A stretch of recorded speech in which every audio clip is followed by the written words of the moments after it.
Hey there, my name's Alex Kidman, this is the RedMagic 9 Pro, and this is my full review.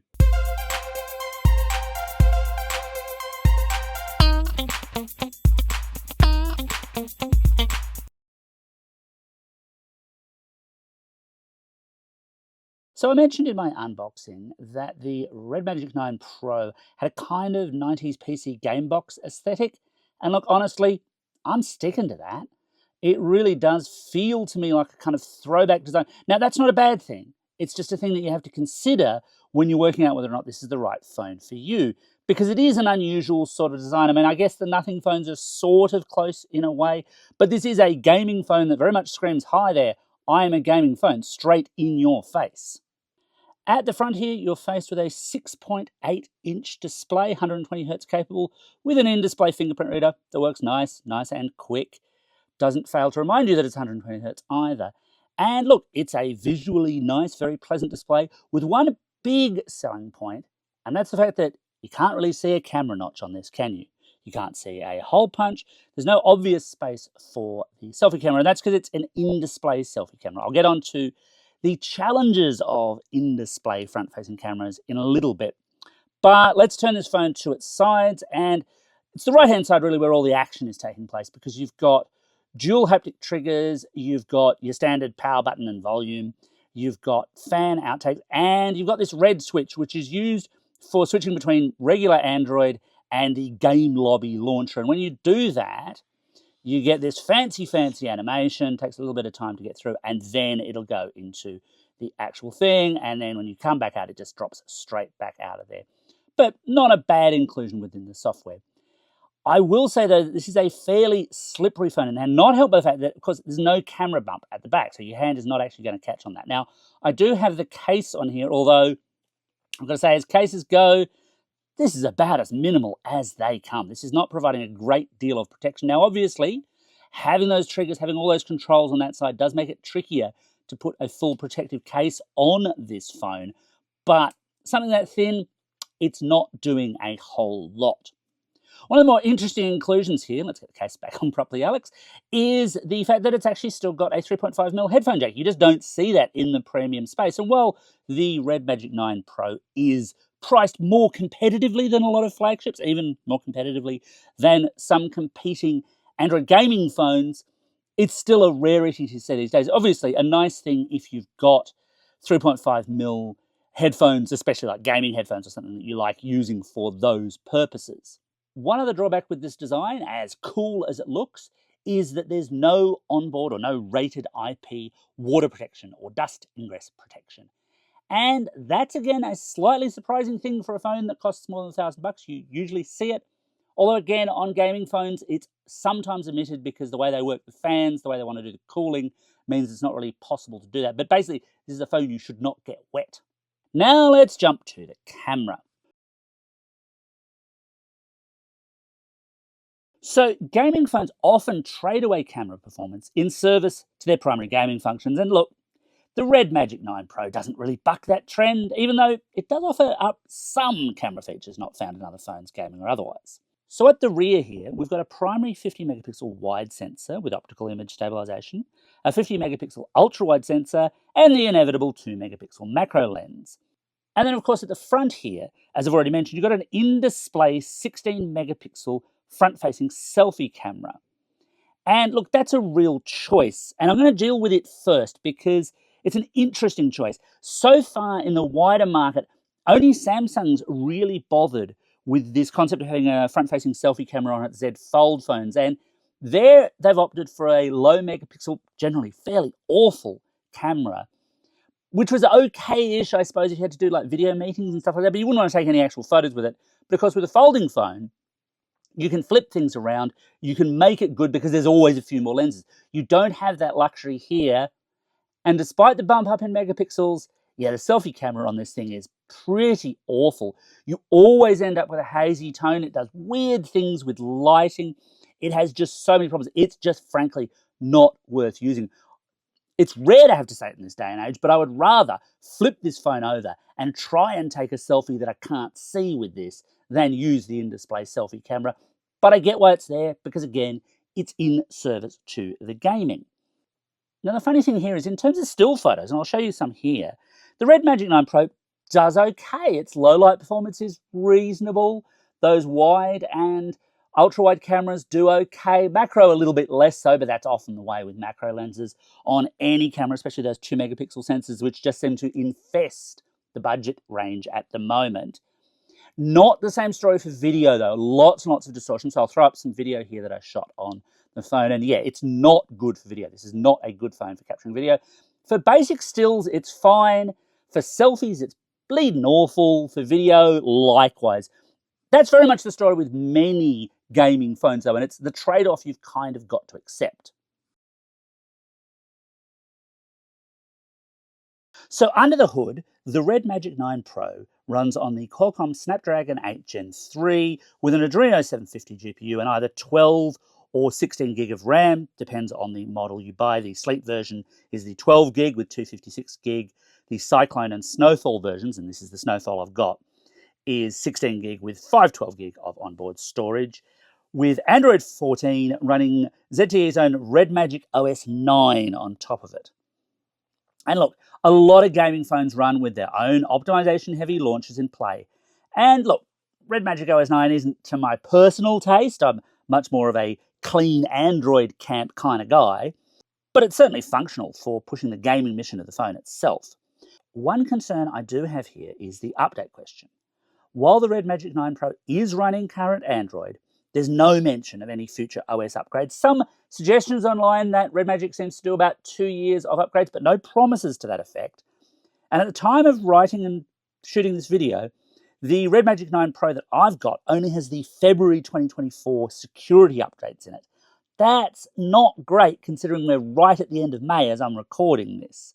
It's not really current, and there's not a clear picture about those kinds of updates. And we're just seeing that more and more with lots of competitive phones in this space, especially for premium phones where you'll see, in some cases, 4 or more years of OS upgrades promised. That just doesn't exist here. However, the RedMagic 9 Pro is quite competitively priced for what you get under the hood, and in a straight-line benchmark term, it competes really well with the big, obvious flagships you might think of, iPhone 15 Pros, or ASUS's Republic of Gamers Phone 8, or the Galaxy S24 Ultra. Now, I've done full benchmarks for CPU and GPU performance. They're in my written review. They never present terribly well on YouTube, I find, but the link is in the description below, so please do go check that out if you want to have a look at those full benchmarks. The short form of it, though, is the 9 Pro is a real competitor in this space, and given its price point, that makes it a potentially attractive proposition, especially for its gaming mission. I do have to say, comparatively speaking, it also doesn't have a lot of bloatware on there. Booking.com is installed because it seems like every phone has to have Booking.com installed on it these days. And RedMagic's own web browser. I don't really get why we need everyone's own web browser on there. There's already plenty of really good and reputable choices depending on where you sit on your privacy. So I can't say much about the RedMagic browser because I don't want to use it.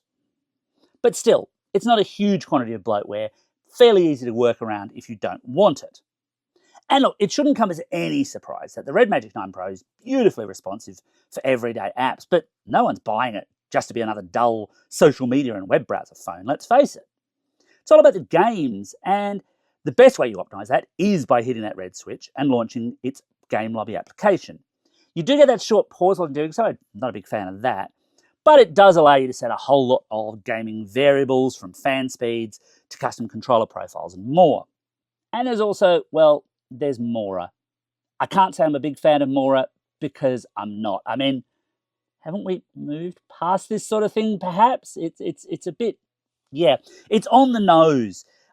Mora's RedMagic's slightly awkward character avatar, and it's obviously... Loyalty is still the best. Captain, do you want a bottle?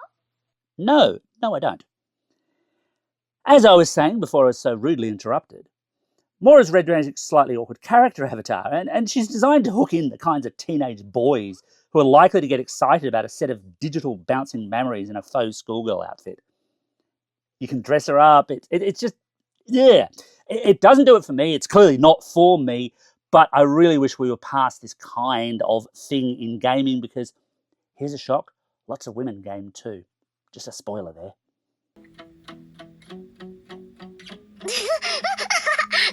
Captain, stop!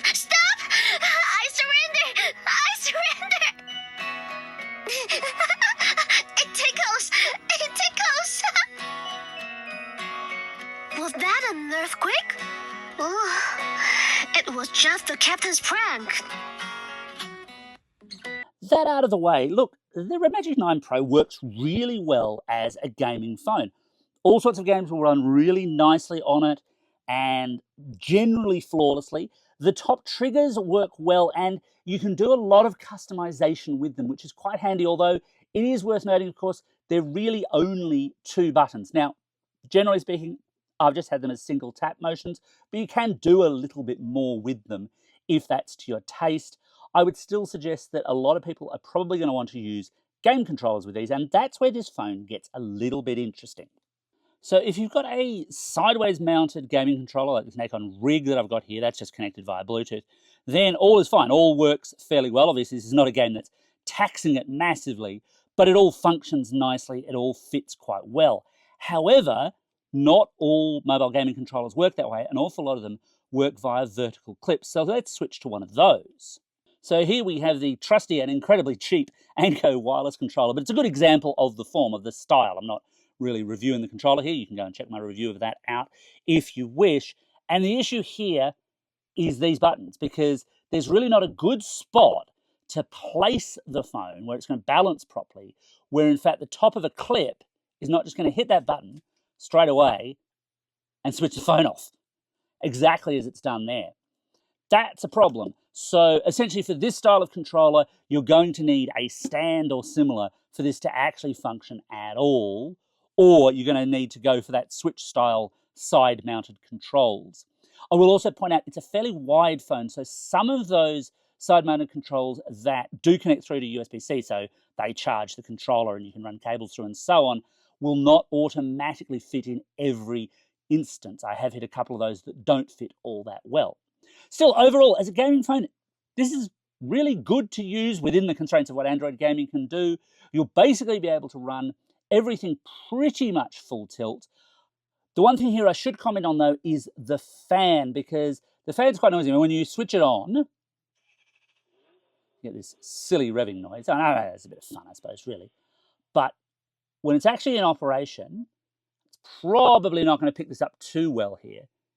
There is a noticeable kind of sound to it. I don't know how well that is actually going to pick up. I've just put it right up near my microphone. We'll see it in post, but it's noticeable. Now, it does a good job of keeping the phone cool, of course, and you don't have to deal with extra clip-on coolers and things like that if you don't want to, but there is a bit of a noise price to pay for that.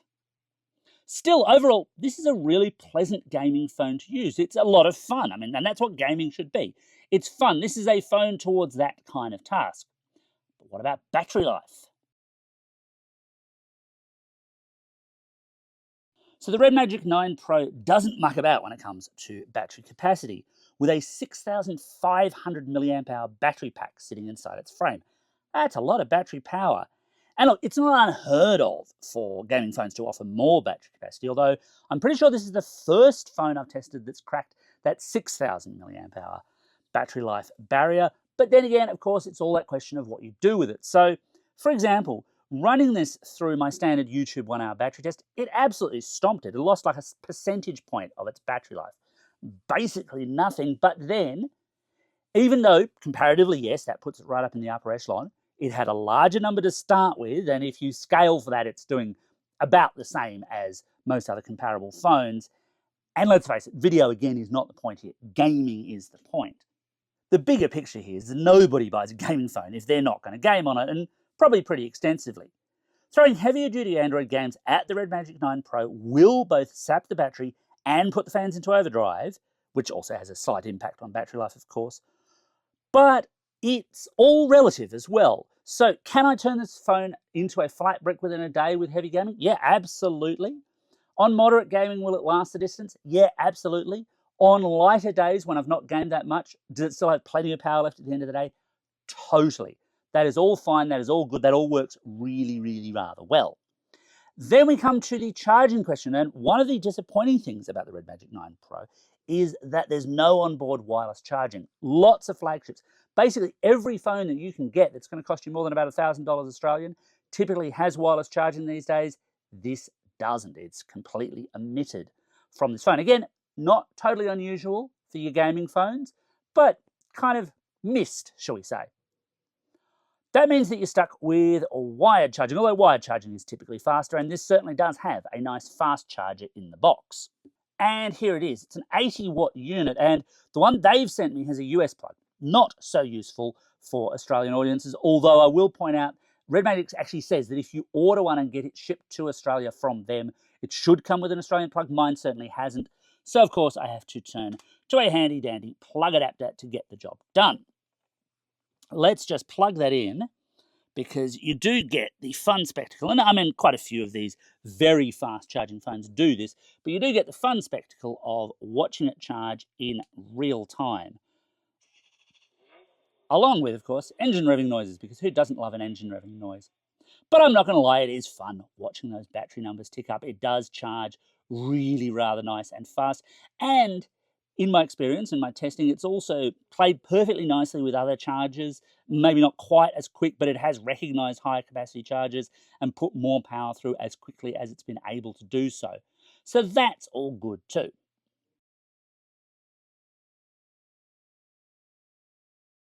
So should you buy the RedMagic 9 Pro? Well, look, this is a gamer's tool. There's no point buying this if you're not going to play plenty of reasonably high-end Android games on it reasonably frequently. It's quite attractively priced for what it is. It does have its drawbacks. I think the cameras could be better. That Android OS upgrade picture could be a lot better. Lack of IP-rated water protection, yeah, that's a bit of a problem for me as well. But if you can live with that, and if you have need of a gaming phone and you're working on the kind of budget that's not going to afford, an S24 Ultra or an iPhone 15 Pro Max, depending on which side of that fence you sit, then yeah, this is a pretty solid little device at a quite attractive price point. Anyway, that's my take on the RedMagic 9 Pro. What do you think? Got any questions? Let me know in the comments below, and as always, thanks for watching, and don't forget to hit like and subscribe.